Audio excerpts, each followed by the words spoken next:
pleasure to be here among such a group of semi-like-minded individuals. And I was really going to thank Ben for inviting me, but then when I realized he scheduled me after David Nutt, I was really pissed off. That's a hard act to follow, Dave. You should get a routine in Albert Hall and do a comedy routine. Well, it wouldn't be comedy, but you could pack the hall. That's a great presentation. Fantastic. Well, my presentation isn't as good. I'm not much of a comedian. I'm more of a scientist. I started working with psychedelics when I was a graduate student in 1969 and made a lot of molecules. So I asked Ben, well, what should I talk about? Because I've done so many things. And he said, well, research chemicals are kind of a big problem, and a lot of them came from your lab. Maybe you could talk about how that happened. So random selections. I looked at some things that we had done and saw some things that had become research chemicals, and I thought I'd tell you why we made them in the first place. We didn't make them as research. Well, we made them as research chemicals, but not in the way the context is today. So let me see if I can make this work. So I'm going to give you kind of an overview how we define the class that I call entactogens, and I'll tell you what this means. Some structure-activity relationships of entactogens. And what that means is just relating the molecular structure to the biological activity. You will see some chemical structures, what Sasha called dirty pictures. And I'm going to go through them slowly and try to explain them, but you'll see similarities, so you won't have to understand the chemistry. How we study these compounds without giving them to humans. And of course, that was what Sasha did, but I couldn't do that. So anytime we made a new compound, we sent Sasha an archival sample. He put it on the shelf and did whatever. And then some N-alkyl lysergamides and azetidides. And this one actually is LSZ, if you've heard about it. We made that in the mid-1980s. So there are three basic types of what we'll call research chemicals. Things we would call psychostimulants related to the amphetamines, cocaine, the so-called the entactogens, which some people call empathogens. I don't like that word.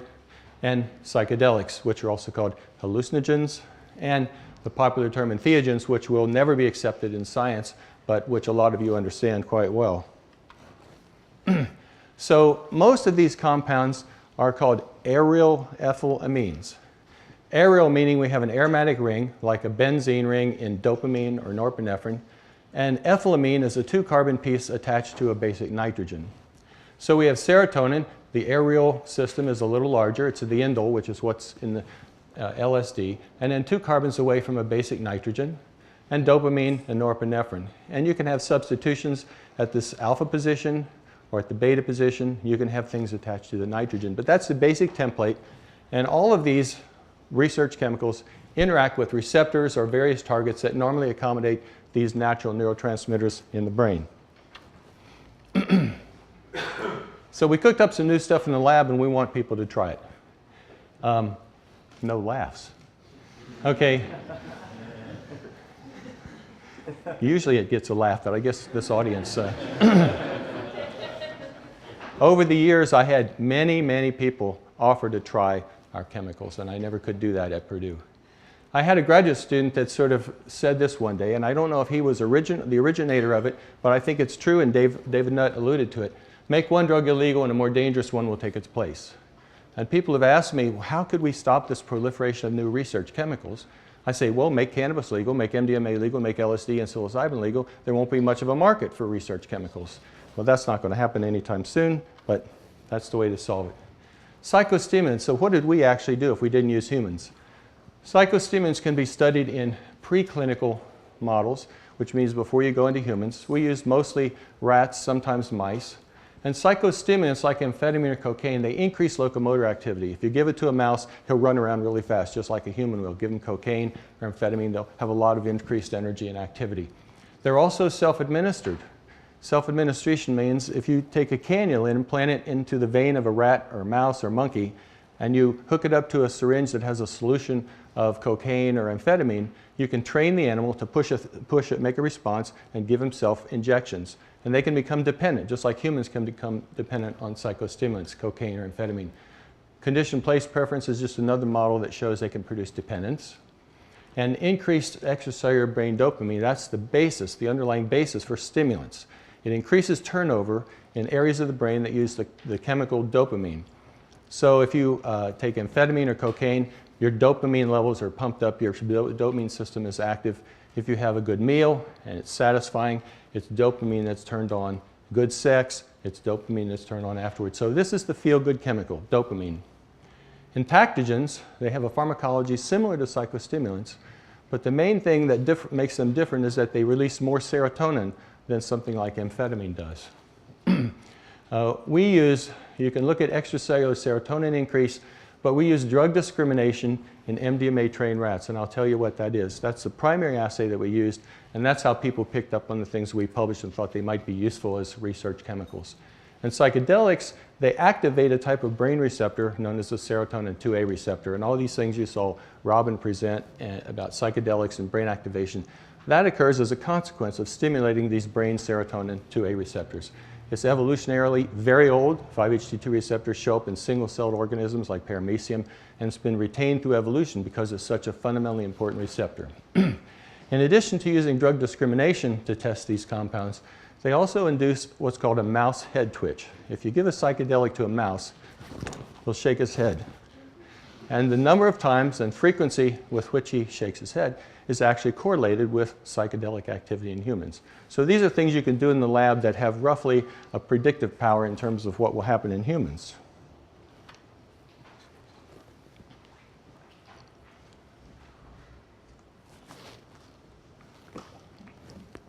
So this is the way you carry out what's called two-lever drug discrimination. This is a stainless steel operant chamber, and I've sort of cut away the front side so you can see what's inside. And it has two little levers on each side of the front that interact with micro switches and will turn on various electronic components. This is a trough for delivering 45 milligram sucrose pellets. Sucrose is sugar. We call them rat candies. So we can train a rat to perform certain types of actions if we reward the rat. So rats don't normally press levers in their environment, so we train the rat to press a lever. Once they learn how to press the lever, we can then teach it to recognize the effect of some drug. And you can use any drug that has central activity in humans, opiates, stimulants, LSD, MDMA, and we've trained rats to recognize very many of those. So let's say this rat has been taught to press a lever.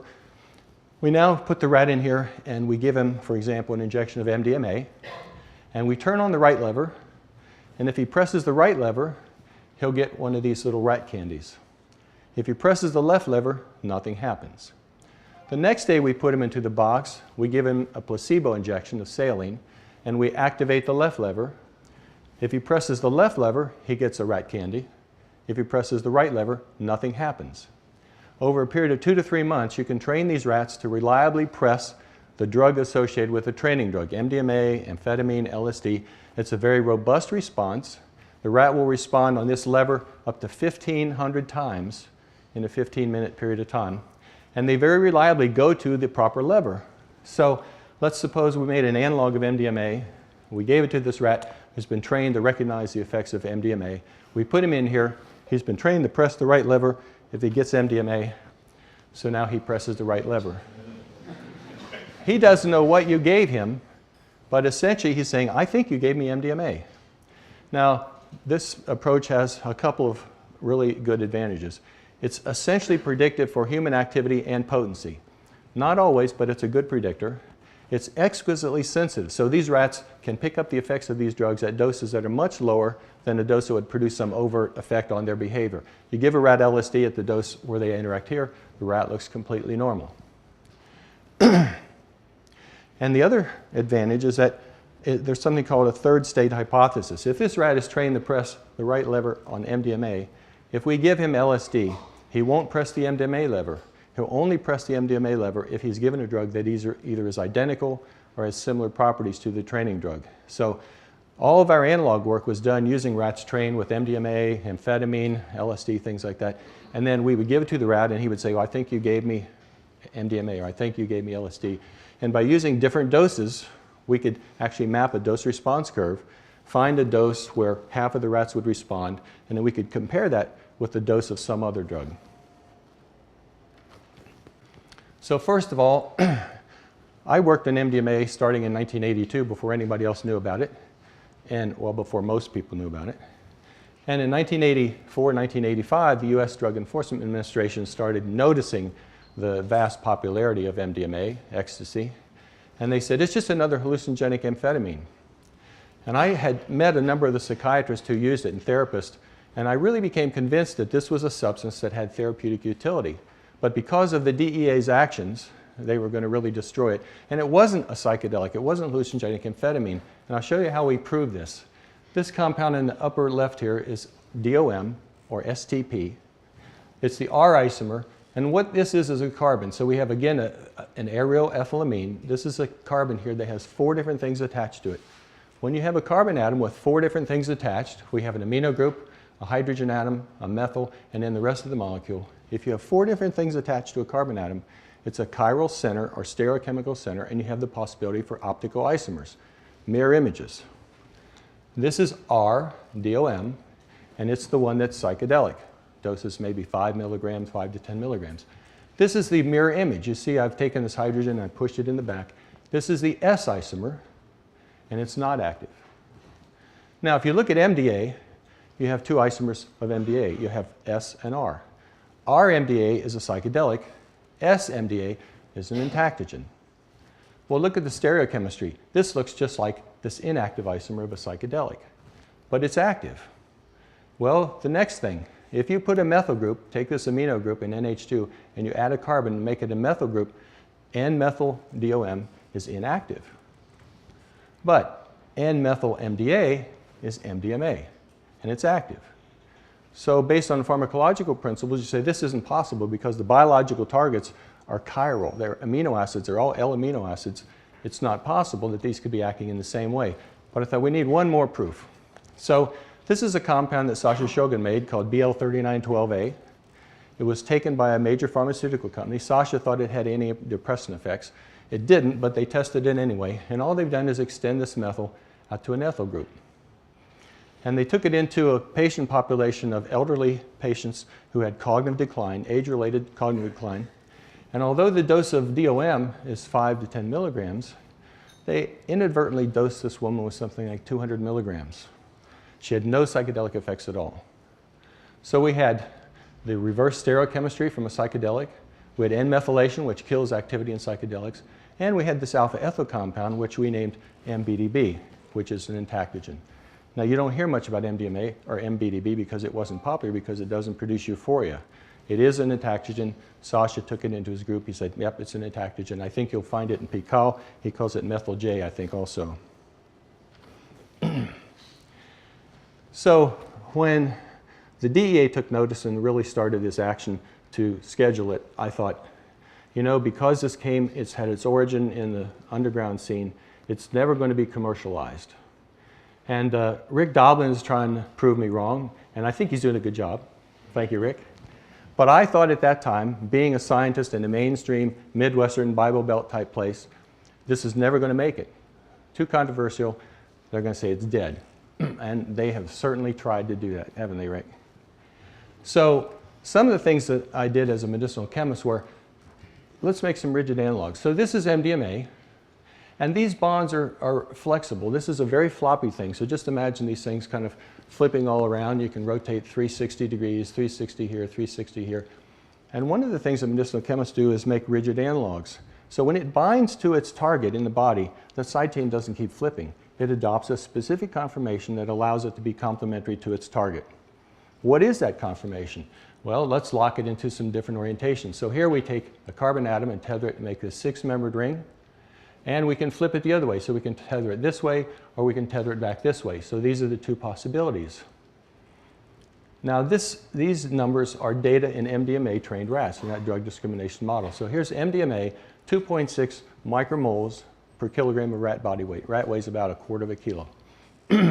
Notice this one is about half the activity of MDMA. So then we connected it directly to the ring with a single bond here, or rotated it around and connected up here. And now we have MDAI and MDAI, but with different orientations. This one didn't substitute in rats, this one didn't substitute, but this one did, and it was about as potent as MDMA. Has anyone in here heard of MDAI? That's a research chemical. If you look for it on the web, you just type in MDAI and you'll find it.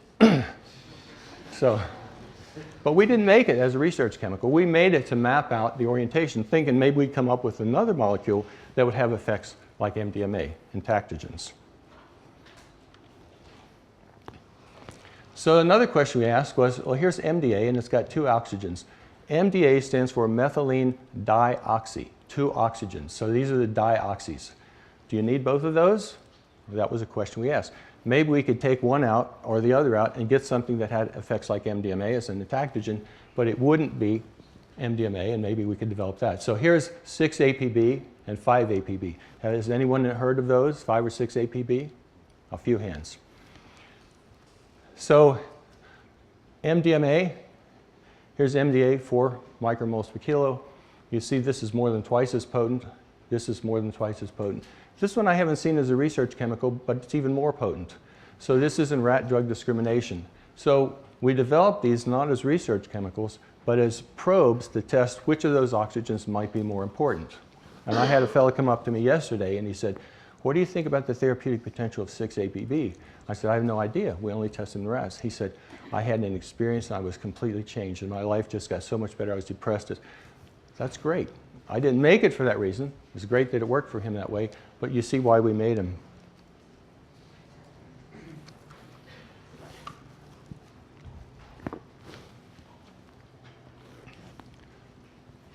Now this is the thing that confuses a lot of people. So when the people that market these research chemicals looked at what I published to find out what they should make, they looked at these MDMA drug discrimination data.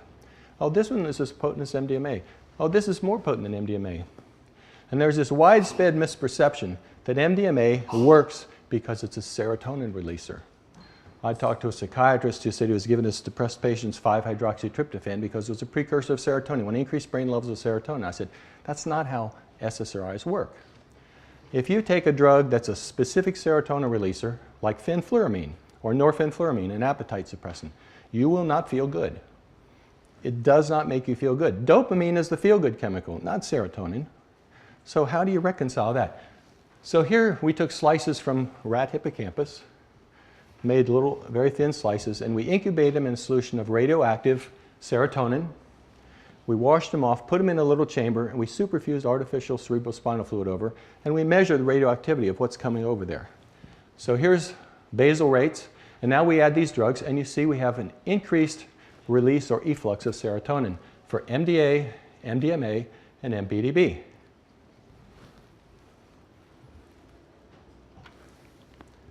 Now this is what you do, what you see if you look at dopamine. We take a dopamine area of the rat brain, the caudate nucleus. We do the same thing. We take these tiny slices and incubate them with radioactive dopamine, put them in a chamber, superfuse them with artificial cerebrospinal fluid, and now you see a big release of MDA, a lesser release of MDMA, and MBDB, almost no release. The reason MBDB never caught on is because it doesn't release dopamine, the feel-good chemical. It doesn't make you feel euphoric. It did make a brief appearance on the market years and years ago, but it never caught on because it's missing this dopaminergic component. So you need both the serotonin and the dopamine. So now here's some research chemicals. What is their mechanism of action? So here's 5-iodoaminoindane. I've seen that as a research chemical. 6-APB, MDAI, 5-APB, and here is the ability to release serotonin measured as an inhibitory concentration. And you see here's the dopamine and norepinephrine effects. Now if you look at these drugs in vitro, in these slices that I've just showed you, MDMA is not a very potent dopamine releaser. But there's a curious thing that happens in the intact animal. The serotonin release sort of synergizes and increases the dopamine release.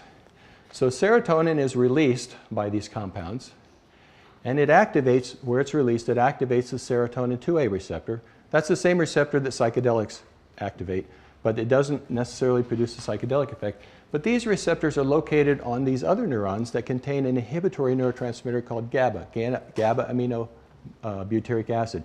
It's the major inhibitory transmitter in the brain. And the GABA neurons put a brake on dopamine synthesis. If you stimulate the serotonin 2A receptors on these GABA receptors, it takes the brakes off and you start getting increased synthesis and release of dopamine. So as a consequence of the serotonin release, it leads to increased dopamine. And it's the combination of increased dopamine and serotonin release that really leads to the unique effect of these. Now, norepinephrine is probably also involved. Not many people have studied that at all. But when people say, oh, it's a serotonin release, it's not really the serotonin release. Serotonin releasers do not make you feel happy, glad, huggable, lovable. You really need this dopaminergic component. So let me talk about another area we worked in, lysergamides. So I also had a parallel track in dopamine research that was almost comparable with equal funding to everything that I did with psychedelics. Now, a lot of people don't know that, and people in the dopamine field don't know about my psychedelic work and vice versa. But I wanted to study LSD. Nobody had been able to study it. The problem was you couldn't get lysergic acid as starting material from NIDA or any legitimate source. And we wanted a lot because we wanted to do an extensive series of structural modifications. So it happened through a sort of coincidence. Yeah, no problem. It happened a sort of a happy circumstance that the head of my department was good friends with the guy who was the head of natural products research at a company in Europe called Pharmacology. And they made commercial lysergic acid. And I said, you know, I would really like to get a supply of lysergic acid. Can you figure out how I could buy some? He said, well, let me look into it. And a couple weeks later, I get this bottle of lysergic acid in the mail. So I don't think it was legal, but anyway, there it was. So anyway, so this is LSD is a compound where you have the methyl on here. I knew that in dopamine research, for dopamine receptor stimulants, you got the best optimal activity when the molecule had a propyl, a 3-carbon propyl group. And LSD doesn't just activate 5-HT2A receptors, it activates a whole bunch of receptors, including dopamine receptors. So I thought, well, what happens if we put a propyl group on here? Could we selectively amplify the dopaminergic effect of LSD? And maybe that would tell us about what that particular component of its pharmacology is doing. So we made a whole series. We burned up a bunch of LSD taken off the methyl group. I hated to do it. You know, you take 5 grams of LSD and you get 2 grams of nor-LSD out of it. And then we put the ethyl on, FLAD, ProLAD, ALLAD. Has anybody heard of ALLAD? And we made isopropylad, bulad, phenethylad. We made a whole bunch of others that we didn't actually publish on. But the thing that's key here is we put these into LSD-trained drug discrimination model and look at the potency relative to LSD. So if we say LSD is a potency of 1, here's FLAD, a potency of 2.3. This is this compound will kick your ass. FLAD, ProLAD is kind of benign, but ALLAD is very potent. Apparently it's a hit in the research chemical market. We didn't make it for that reason, but we were trying to look at what happens when you modify that. If you extend this out from propyl to isopropyl, you branch it, you lose activity, so you can't have any branching there. And if you extend it out to butyl, it drops off even further. So there's a limit to what the receptor will tolerate. And this great big thing, the phenethyl, didn't substitute at all. So we did that study in the context of trying to understand what the alkyl group on LSD did. And so that led to ALLAD, at least so far. People have asked me, did we make 1P LSD? We did not. But I know people are working on it now. So now let's talk about LSZ. These are azetidides. So LSD is a molecule that is uniquely dependent on every aspect of its structure. All of these, you know, N-ethyl, ALLAD, all those, they're all different from LSD. We made a library of about 30 compounds where we modified this. We had diethyl, dimethyl, ethyl propyl, isopropyl, ethyl, butyl, ethyl. We made all kinds of things. Many of the same compounds that Albert Hofmann made and some he didn't make. None of them are like LSD. This diethyl group is unique to LSD. Why? What is it? In medicinal chemistry, you think, well, the ethyl methyl should be about the same, or the propyl methyl, it's the same molecular weight, same lipid solubility. What is it about the diethyl? So we developed a hypothesis that when LSD binds to the receptor, those ethyl groups are in a very specific orientation. They can flop around, as I've shown here, but when it binds, they don't flop around. They fit in and they adopt a conformation or shape that's compatible or complementary to the receptor. Well, how would we define that? Well, one idea we had was to hook these 2 carbons here together with another carbon unit to make this 4-membered ring, which is called an azetidine. And when we had these 2 methyl groups on here on an azetidine, there are 3 possible isomers. The 2 methyl groups can be on the same side of the azetidine ring, which would be the cis compound. They can be on opposite sides, RR, or the mirror image, opposite sides, SS. So by testing the 3, we envisioned that we could determine what the orientation of the diethyl groups was. This is what they look like in space-filling models. So this is the one where the ethyl group in the front is down to the left, and in the back is projected up. And because of the fact the ethyl groups bang into each other, they have to be opposed to each other. They can't sort of lie in the same direction. And this is where the front ethyl is up, the back ethyl is down. So this is the corresponding SS and RR azetidines, dimethylazetidines, where the front methyl is projected down, the back one up, or the front one's up and the back one down. You can see the similarity in the overall shapes of the structures. We tested them. Here's the potency of LSD. Smaller numbers mean more potency. Here's the cis compound. Methyl's on the same side, not as active as LSD. The trans, opposite sides. The SS, opposite sides. This is LSZ. So that's how LSZ came about. We were trying to map the orientation of those two ethyl groups. Now, what are the implications of that finding? Oh, this is the top view. The same thing. Here's the LSD showing how it corresponds to LSD in the different extremes. And when we tested them, so it was this one that had the LSD-like activity. Now, what are the implications of that? Well, we've done some molecular modeling. This is a study that hasn't been published, and it may be kind of difficult to follow. Got it. The serotonin 2A receptor and all these G protein couple receptors are proteins that form a series of alpha helical chains that thread back and forth through the membrane, and there are 7 of these alpha helices that are packed together. And they're connected on the exterior side, the extracellular face, and on the interior side by peptide loops, because they're continuous protein chains. On the extracellular face, where these drugs bind, there's a connecting piece from the top of helix 4 to the top of helix 5. It's called extracellular loop 2. EL2.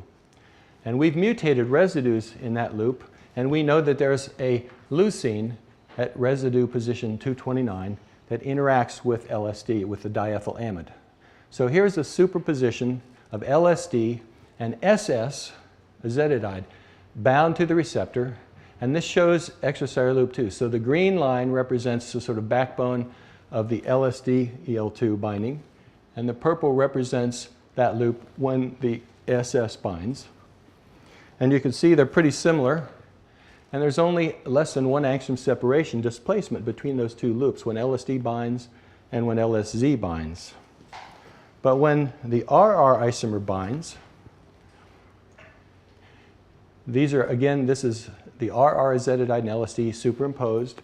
Here's the LSD loop again. Look where the loop is when the RR binds. It's displaced. And in fact, it's significantly displaced by almost 5 angstroms. Now, in receptor pharmacology, they now know that extracellular loop 2 is critical for ligand binding and receptor activation. So what we've shown is that the SS azetidide, the LSE, binds in the receptor to give a conformation or shape of that loop that's almost identical to LSD, whereas the other one changes. Now that sounds like kind of an arcane academic conclusion, but that's the kind of thing we could get funded for.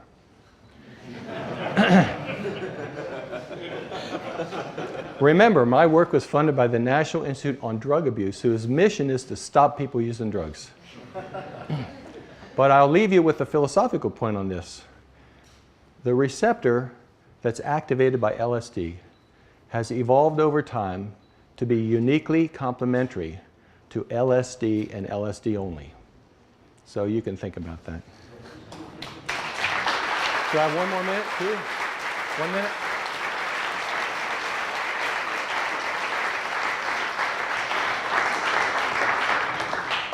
They're giving me 1 minute. Let me just quickly show you this. These are the N-Bohm compounds, and I just want to show you, if you have, this is 2CH, the very low affinity. If you add a methyl, even lower affinity, propyl, even lower affinity.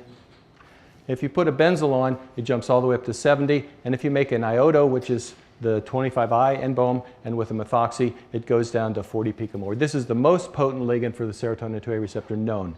Now, a guy in Germany named Rolfheim actually discovered this, but we were intrigued and wanted to find out why they were so potent. And so we looked at binding in here and found it looked like that N-benzyl interacted with phenylalanine in the receptor, phenylalanine 339. We mutated all these residues, and now here's what happens when you look at the receptor where we mutated the phenylalanine to a leucine. It lost that character that interacts with the ring.